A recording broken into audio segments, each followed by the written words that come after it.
Hello, my name is Abdulrazak Gurnah. I'm here as a writer, and welcome to Imagina el mundo.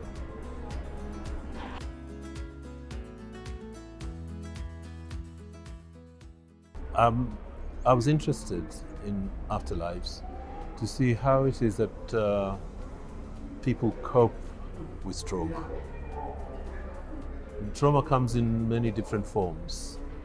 It may be the violence of war and being involved in it as a soldier, or it could be the oppression that is kind of like an everyday oppression, which many young people or many women in patriarchal societies experience. And some of this can be very traumatic. So my interest was in how do people come out of this? How do they cope? Particularly if it's an intense form of trauma rather than the kind of continuous everyday. Yeah, I mean, people are resourceful and they do come through. They do retrieve something.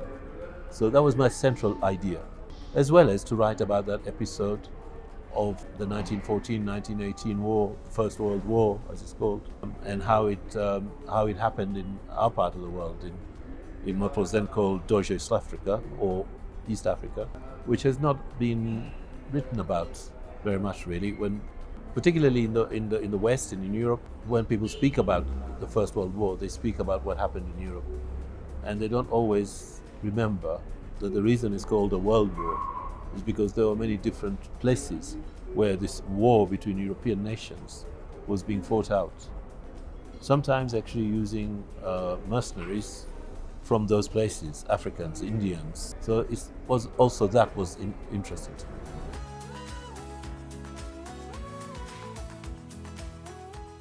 Most definitely the narrative has been challenged, because the narrative known to much of the world, including to the colonized world, was one that was produced by the colonial powers to explain why they're there, what they achieved while they were there, what benefits they brought, all of this kind of way of telling. And most certainly, all along, there was a challenge to this story, but it's just that the challenge could not be heard for whatever reason, or was only heard locally. So there were constant resistances throughout the period of colonialism. And one of the small ironies is that it was the world opening up to colonial societies, because they went to these places in Europe or the United States as students, as scholars. And the result of that is that they're now able to produce, or have been able to produce for a good many decades now, a counter-challenge to this narrative that seemed to be all-pervasive and, all-powerful. And so, yeah, sure, the both in the academy, that is to say, as scholars, and as writers of literature, poetry, novels, makers of film, etc., there have been multiple challenges to that self-flattering narrative of colonialism.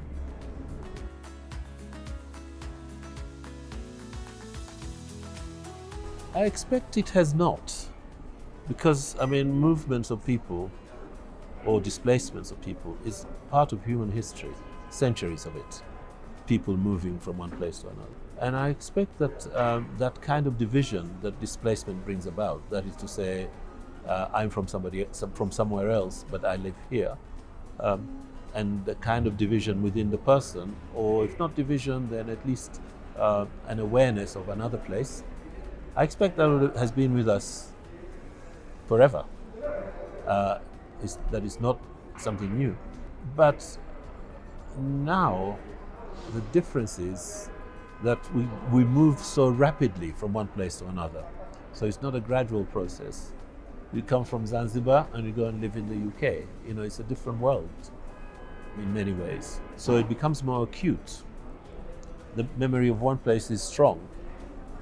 So it's not something that gradually you learn to evolve from. And so I think now I feel home is not just one place, but both places.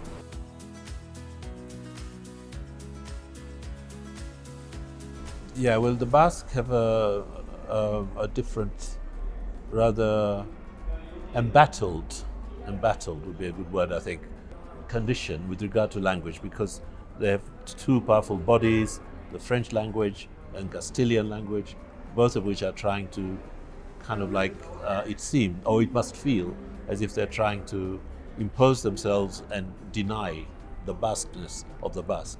But I'm not sure if that is a general condition, as it were. Languages are always under threat from more powerful languages, but languages also have a way of continuing and surviving on the whole.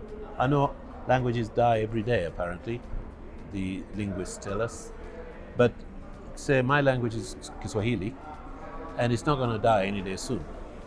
Not only because it's already very widely spoken, it's probably more widely spoken than many European languages, for example, like which are, say, Danish or Dutch or whatever. So it's not going to die soon. But also there is a campaign. People feel it's important, like the Basque. People feel it's important to make sure that it continues and it grows and it flourishes.